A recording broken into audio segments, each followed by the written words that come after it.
வணக்கம் மக்களே.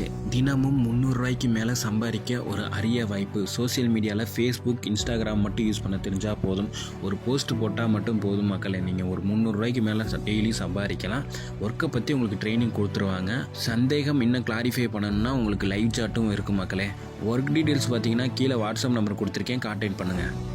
ஸ்கிப் பண்ணாதீங்க. பெரிய தப்பு. தினம் 300 ரூபாய் சம்பாதிக்க அரிய வாய்ப்பு. இன்ஸ்டாகிராம், ஃபேஸ்புக் பயன்படுத்த தெரிந்தால் போதும். Content post and content publishing மூலமா தினம் 300 ரூபாய் சம்பாதிக்கலாம். இந்த வேலை செய்ய 5 நிமிடம் போதும். Work training support, group communication support, all language customer live chat support. முக்கியமா சொந்தமா ஒரு பிசினஸ் ஸ்டார்ட் பண்ற அளவுக்கு உங்களால கற்றுக்கொள்ளவும் முடியும், சம்பாதிக்கவும் முடியும். இந்த வேலை வாய்ப்பு வழங்குவது 5 வருடத்திற்கு மேல ரன் ஆகிட்டு இருக்க நம்ம தமிழ்நாட்டு company school of business organisation private limited. மேலும் விவரங்களுக்கு டிஸ்கிரிப்ஷன்ல கொடுத்திருக்க நம்பருக்கு வாட்ஸ்அப் பண்ணுங்க. நாம் பயன்படுத்துகிற ஒவ்வொரு வார்த்தைக்கும் ஒரு அபரிவிதமான சக்தி இருக்குது. இதை சரியாக புரிஞ்சுக்கிட்டவங்க சரியான வார்த்தைகளை பயன்படுத்தி ஒரு கோர்வையாக பேசுவாங்க. அதன் மூலமாக அந்த இடத்துல ஒரு பாசிட்டிவான என்விரான்மெண்ட்டை உருவாக்குவாங்க. இந்த வார்த்தைகளை எப்படி சரியாக பயன்படுத்தலாம் அப்படிங்கிறத ஒரு சின்ன கதை மூலமாக பார்ப்போம். முன்னொரு காலத்தில் ஒரு ஊரில் ஒரு பிச்சைக்காரர் ஒருத்தர் வாழ்ந்துக்கிட்டு வந்தார். அந்த மனிதருக்கு 2 கண்களுமே தெரியாது. அவர் எப்போவுமே ஒரு தெருவில் உட்காந்துக்கிட்டு பிச்சை எடுத்துக்கிட்டு இருப்பார்.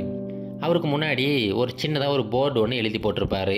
அதில் என்ன எழுதியிருக்கும் அப்படின்னா, நான் ஒரு குருடன், முடிந்த உதவிகளை செய்யவும் அப்படின்னு மட்டும் எழுதி போட்டிருப்பார்.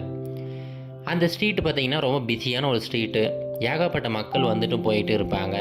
ஆனால் யாருமே இந்த மனிதரை கண்டுக்கவே இல்லை.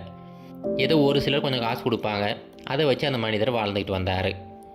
இப்படியே நாட்கள் கடந்து போய்கிட்டு இருந்துச்சு. ஒரு இளைஞர் இந்த பிச்சைக்காரரை தினமும் நோட் பண்ணிக்கிட்டு இருக்கிறாரு. அவருடைய வாசகத்தையும் டெய்லியும் பார்த்துக்கிட்டு இருக்கிறாரு.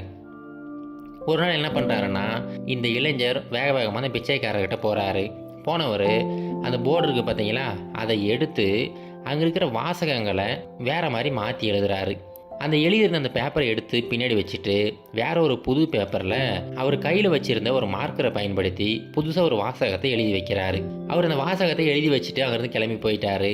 அதுக்கப்புறம் ஒரு சில மணி நேரங்கள்லேயே அந்த பிச்சைக்காரரை வச்சுருந்த பாத்திரம் முழுவதுமே காசு அப்படி நிரம்பி வழியுது. இதை அந்த பிச்சைக்காரரை நம்பவே முடியல. இது எப்படி சாத்தியம் அப்படின்னு சொல்லிட்டு யோசிச்சுக்கிட்டு இருக்கிறாரு. அப்போ தான் அவருக்கு தோணுது, யாரோ ஒரு மனிதர் அங்கே இருக்க அந்த வாசகத்தை மாற்றி அமைச்சிருக்கிறாரு அப்படின்னு சொல்லிட்டு. இப்போது வழியில் போகிற ஒரு மனிதரை கூப்பிட்டு, இந்த போர்டில் என்ன எழுதியிருக்கு, கொஞ்சம் படித்து சொல்ல அப்படின்னு சொல்லிட்டு கேட்குறாரு. அதுக்கு அந்த மனிதர் இந்த பிச்சைக்காரர்கிட்ட சொல்கிறாரு, அது ஒன்றும் இல்லைங்க, இதில் என்ன எழுதியிருக்கு அப்படின்னா, இது ஒரு அழகான நாள், ஆனால் அதை என்னால் பார்க்க இயலாது அப்படின்னு சொல்லிட்டு எழுதியிருக்கு அப்படின்னு சொல்லிட்டு அந்த மனிதர் அங்கேருந்து கிளம்பிடுறாரு. இதை கேட்டதுக்கப்புறமா தான் இந்த பிச்சைக்காரருக்கு புரியுது, இதுக்கு முன்னாடியும் அதே விஷயத்தை தான் எழுதியிருந்தார். ஆனால் அப்போது எனக்கு கண்ணு தெரியாது, எனக்கு உதவி செய்யுங்க மட்டும் எழுதியிருந்தார்.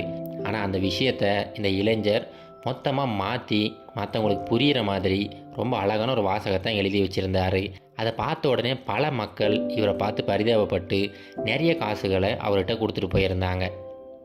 இப்போ இந்த கதையில் வர்றது 100க்கு 100 உண்மைங்க. நீங்கள் எந்த மாதிரி ஒரு சூழ்நிலையாக இருந்தால் கூட சரி, அந்த இடத்துல சரியான வார்த்தைகளை பயன்படுத்துனீங்க அப்படின்னா கண்டிப்பாக எந்த மாதிரி பிரச்சனையாக இருந்தால் கூட ரொம்ப சுலபமாக தீர்த்தரலாம். அதே மாதிரி மற்ற மக்கள் கூட நல்லா பழகணும் அப்படின்னா அவங்கக்கிட்ட சரியானபடி வார்த்தைகளை சரியான கோர்வையோடு பேசுங்க. கண்டிப்பாக நல்ல வார்த்தைகள் நம்ம எல்லாருக்குமே ஒரு நல்ல வாழ்க்கையை அமைச்சு கொடுக்கும்.